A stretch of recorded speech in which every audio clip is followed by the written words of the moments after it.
पहिले मटका मटकी होई तबे मटका मटकी होई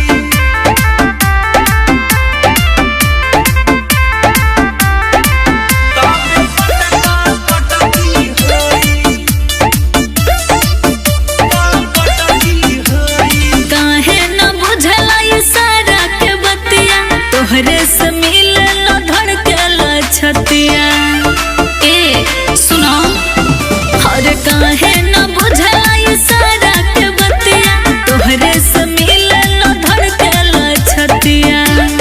टेंशन ला नहीं अरो बात जानी नहीं कोई सुना पहिले मटका मटकी होई सच में का पहिले मटका मटकी होई हाँ? तबे पटका पटकी होई पहिले मटका मटकी होई तबे पटका पटकी होई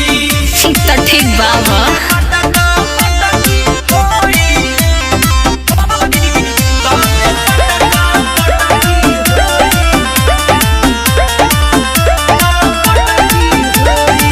काहे डोरेला हरदम जबरा जीवानी हम